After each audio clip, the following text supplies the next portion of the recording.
उपाय. माझ्या पदकथेचे नाव आहे देतो तू देव. पुन्हा एका काळी एका छोट्याशा गावात विनू नावाचा मुलगा राहायचा. गावात मोजकीच घरे होती. त्यातील एक घर विनूचं होतं. विनू त्याच्या आईबरोबर त्या छोट्याशा घरात राहायचा. घराच्या पाठीमागे एक खूप मोठी परसबाग होती. असेच उन्हाळ्याचे दिवस सुरू होते आणि विनू त्या परसबागेमध्ये खेळत होता. खेळता खेळता त्याचे लक्ष आजूबाजूच्या परिसराकडे गेले. परिसरामध्ये छान झाडी होती. अशी इतकी बहरलेली झाडे की पाहता क्षणी मनाला हरकून एवढा तो छान परिसर होता. त्या परिसरामध्ये आंब्याची आणि फणसाची झाडे होती. ती झाडे बघून विनूला ती आंब्याची आणि फणसाची झाडे फळं खाण्याची इच्छा निर्माण झाली. त्याने आईला आवाज दिला.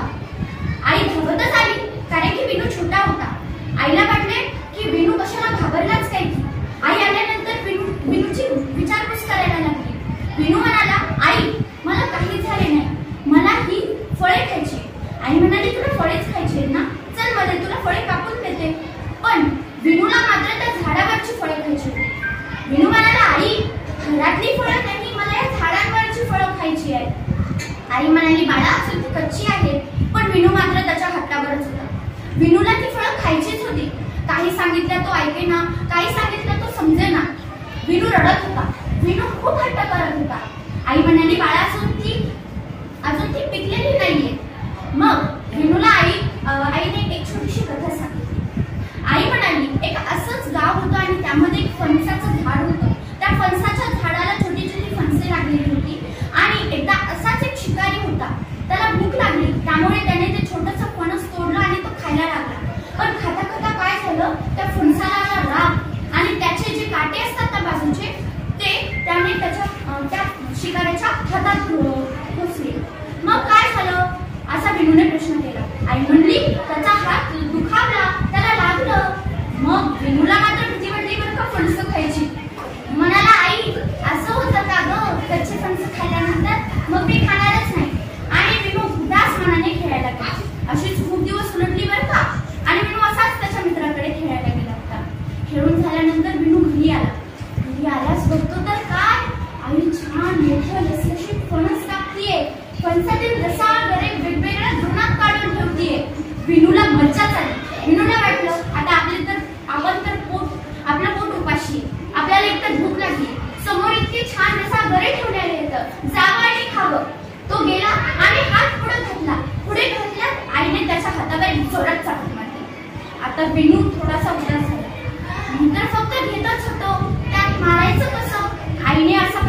विनूने असा आईला प्रश्न केला.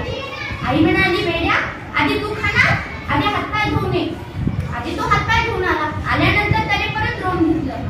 पण आईने तेच द्रोण उचललं आणि त्याच्या हातात दिलं आणि म्हणाली, जा आणि हे शेजारच्या काकूला देऊन ये. विनू सांगितल्याप्रमाणे गेला आणि शेजारच्या काकूला देऊन आला. आल्यानंतर परत तो उभा राहिला आणि उभा राहिल्यानंतर परत तो त्या द्रोणाच्या जवळ गेला.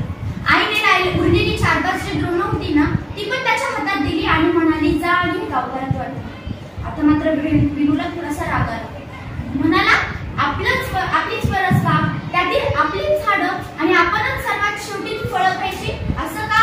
म्हणून विनू गेला आणि रागारागातच ती जी घरे होती ना, ती त्याने गावकऱ्यात वाटली आणि घरी आला. घरी आल्यानंतर विनू रुसलेला होता. तो एका कोपऱ्यात जाऊन बसला. कोपऱ्यात जाऊन बसल्यानंतर आईला कळालं की तो का रुसलाय म्हणून. आईने त्याला जवळ बोलवलं. त्याच्या डोक्यावरून माईने हात फिरवला आणि त्याच्या हातात द्रोण देत म्हणाली. पण आई काय म्हणायच्या अगोदरच विनू म्हणाला, आता कशाला देतेय, गावाला अगोदर आणि मुलाला नंतर. म्हणून विनूने आईकडे पाठ फिरवली. पण आईला माहिती होतं त्याला कसं मनवायचंय. आई त्याच्या समोर जाऊन बसली आणि त्याला एक घास भरत होती. आईने त्याला समजवलं, बाळा आपल्याकडे जी गोष्ट असते ना, ती अगोदर इतरांना द्यायची असते. जर आपणच ती गोष्ट खात बसलो तर यात आपला मोठेपणा दिसत नाही आणि विशिष्ट म्हणजे ते बरं दिसत नाही. आता विनू छोटा होता. त्याच्या बालबुद्धीला एक प्रश्न पडला की आता आपण आपलं खाल्लं तर त्यात वाईट काय. आई म्हणाली, बाळा देतो तो देव आणि खातो तो राक्षस. आता विनूने परत प्रश्न विचारला, देतो तो देव आणि खातो तो राक्षस म्हणजे काय. आई म्हणाली, देवाचा देणे हा एक उत्तम गुण आहे आणि राक्षसाचा खाणे किंवा मग आपल्यासाठी साठवून ठेवणे हा एक वाईट गुण आहे. मग तूच सांग, तुला याच्यात मग विनू म्हणाला मला देव व्हायचे, कारण की त्याला माहित होतं देव हा राक्षसापेक्षा बरा चांगला असतो. मग आई म्हणाली देव हा श्रेष्ठ असतो, तो नेहमी आपल्यापेक्षा लहानांना प्रत्येक गोष्ट वाटून देत असतो. मग तूही देशील की नाही?